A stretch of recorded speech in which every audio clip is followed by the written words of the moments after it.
Hey guys, Dr. Brandon Manny, developer of the Functional Practice. Quick video. This morning, one of my docs, messaged me on Facebook, and she's like, we're doing a lot of Facebook Lives. How do I get these Facebook Lives over to YouTube? Is that even possible? And what do you do with that? I'm going to show you how to do that.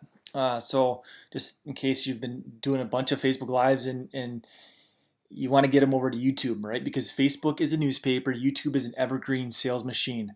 Like I think the past couple weeks we brought on several doctors just from my YouTube channel because we have it keyworded out as far as chiropractic marketing, functional medicine marketing, Facebook ads for chiropractors. It's you do the work one time and it just sits there. Whereas Facebook, it's like it gets buried and who knows with their algorithm, it's like how many percentage of the people see it. So anyway, so here's how you do this stuff, and then I'm going to go over to YouTube and show you some stuff, some tools, some really cool things that you can do to determine, hey, how should I keyword this thing out? Is it something that's searchable? Is it something that I can rank? Locally, you'd be able to rank it really easily, but from a national perspective, like let's say we want to have a virtual practice, how do you rank this stuff? And what's my competition look like? See what I'm saying? So I'm gonna get over to YouTube eventually here, but first, here, let's say this is a live video. By the way, none of my videos are ever live, right? They're all pre-recorded. Get the kinks out, right? Facebook Live freaks me out. I just use a software to stream everything that I do live. So anyway, you click on it. There's a few circles over here. Then what you'll do is you click download video. Okay, you just download it. Hey guys, It's gonna look like this. What I'm gonna do is I'm gonna pause that, and then once you've downloaded it, I'm on Chrome, but you download it, you right copy or you right click or whatever, and you just save video as blank. Okay, I'm not gonna do that. I don't need to do that, but that's how you do it. You save it to your desktop. Okay, so then you have that original file, and then what you need to do is you pop on over to Facebook or on YouTube, and so then you upload it over on YouTube. But a few things before I get there. So for example, one thing we teach in the inner circle, the first thing we teach is once your funnels are set up, right? Once you have some place to send patients or prospective patients, to really strategically map out a 21-day sequence of Facebook Lives. Like all these videos that I shot, these Facebook Lives, I did it in one day. All right, I shot 21 videos because I mapped it out on paper. Like first day I'm talking about food sensitivity testing. Second day I'm talking about nutrients. Day 3 I'm talking about something else. So you strategically put these out. Now let's say day 1 is we're talking about food sensitivity testing. Right now I go over to YouTube. And let's say I type in food sensitivity testing. I'm going to try and keyword it out to the best of my ability, right? Now you have to think, hey, do I want to rank this thing from a national perspective because I'm doing virtual things, or do I want to rank it locally because that's going to determine how you're going to title this thing. Okay, if I type in there's two tools that I use on YouTube. One is Keywords Everywhere, and that's a plugin for Google. Just go to Google and type in Keywords Everywhere. It's a free Chrome I guess it's not a plugin. It's a Chrome extension, right? So put that on your computer, but you can kind of see here if I type in food sensitivity testing, right here it tells me there's 27,000 searches per month. Okay, with an average cost per click of about $4 per click. So if I'm going to do PPC, I'm going to run about $4 a click. Over here, I have another. I don't know if it's a software or whatever it is. It's called TubeBuddy, TUBE, Buddy, TubeBuddy. It's $9. $9 a month is the one I pay the cheap version. I think that's really all you need.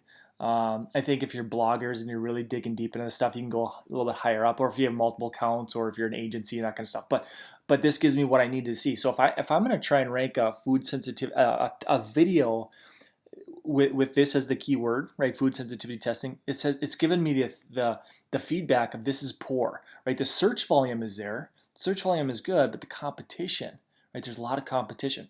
So the search volume 27,000 will take it. But if you go over to food intolerance testing, let's search on that one. My search, you can see here now we're good, right? The volume is actually more. So with the volume now we bump from 27,000 searches to 33,000 searches.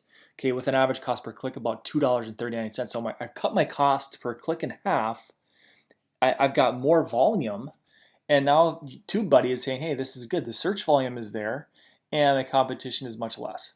Okay, so that's what you're looking for, and that's why these are some tools that I use. The other thing you can look at is, Google or YouTube actually gives you recommendations and suggestions. So like you can type in food intolerance symptoms, and let's look at what that shows. Very good. So now with that, now we're at 6,000 searches. So okay, chop my search volume by a lot, but now I'm down to $1 a click. So if I want to use this as a keyword over on Google PPC, I'm only going to pay about $1. But understand the search volumes come way down. But YouTube is telling me, hey, this is a very good thing to go after. Very good thing. So the volume is kind of come down a little bit. But it's still searchable, right? People are still searching for it. And like I said, YouTube is it's an evergreen sales machine. And I'm going to show you some other stuff too as we go along here. But I understand it. It's telling me that the competition is good, so I'll take it. So a few things you need to do. I'm not going to get too deep with it, but if you type in chiropractic, let's do. I'm not sure chiropractic mark. I've been shooting some videos, and this one will show up as well on the chiropractic marketing side of things. So for example, and I'm going to train more on this. Ooh, that's a bad looking. I'm not going to pause it there, right? As far as how to title this thing. So if I'm going to title this, I've already showed you kind of how to title this thing, but chiropractic marketing strategies, for example, in your description, like in your up here, you're going to want to title that how you're wanting it to rank. So if I'm obviously here we're talking about active versus passive marketing, right? We're giving people kind of a glimpse of what I'm going to talk about in the video. So let's say I'm talking food intolerance testing or food sensitivity testing. The first chunk of that video, the first 3 seconds or 5 seconds, I'm going to say, hey guys, Dr. Brandon Manny, Clinic Director, Natural Health Solutions. Today we're talking about food sensitivity testing. And then I'm going to say, hey, make sure you click subscribe, make sure you ring the bell so that you're notified every time we make a new health video. So my goal here is to build up an audience, build up a whole tribe, basically, of people that subscribe to your channel, right? And they like it and they comment on it, and you're trying to get people to comment on your stuff.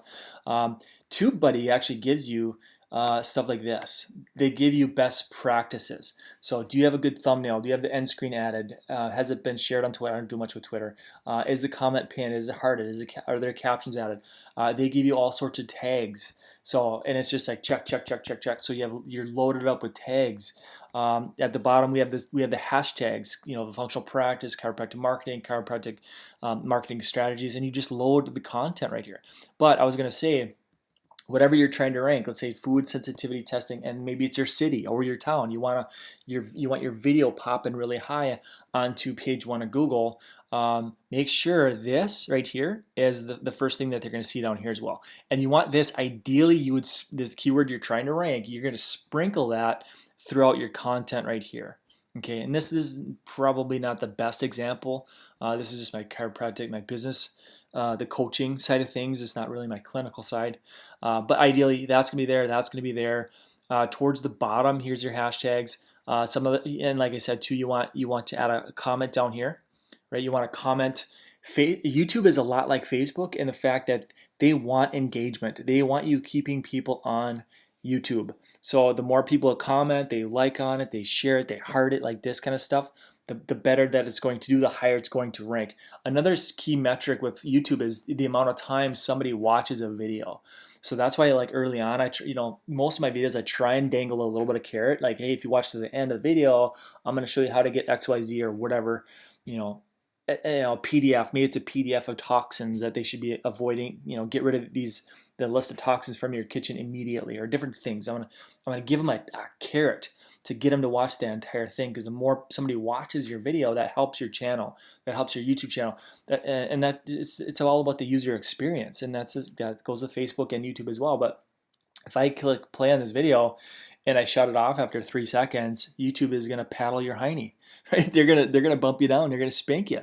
But if somebody starts watching this video and they watch 3 minutes, 4 minutes, they watch till the end, boom, oh, that's a good video. YouTube likes that. right? So they're going to bump you a little bit higher. So that you have to always think about the end goal. You always have to think about the user experience. But yeah, again, low distance content and keywords. I mean, I've even seen people take out the transcription through rev.com.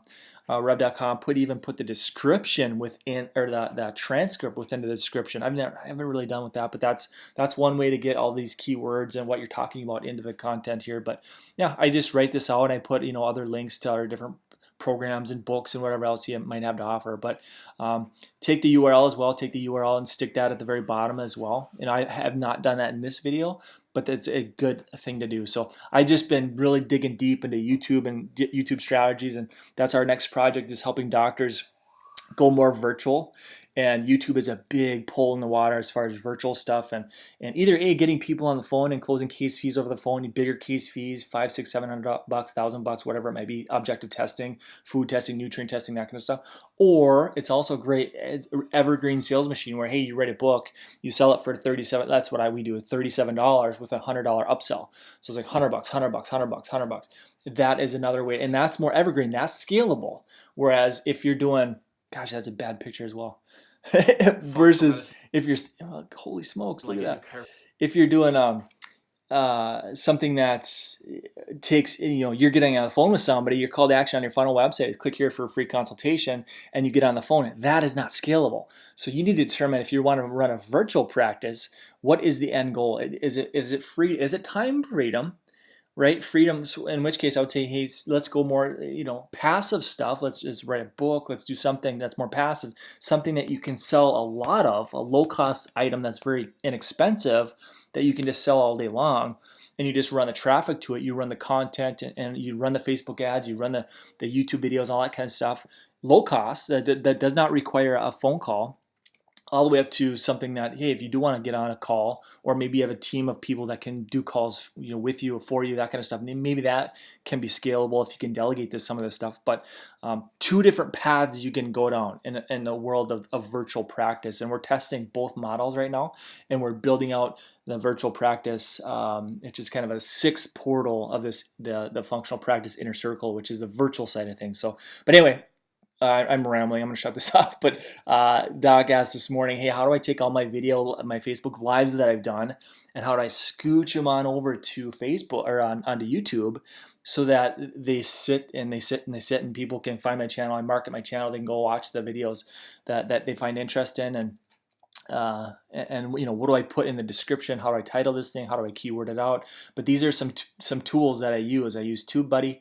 And then right up here, you can kind of see I use keywords everywhere, and that gives me an idea of search volume. Is this even worth making a video about? If 37 people are searching for it, right? Probably not.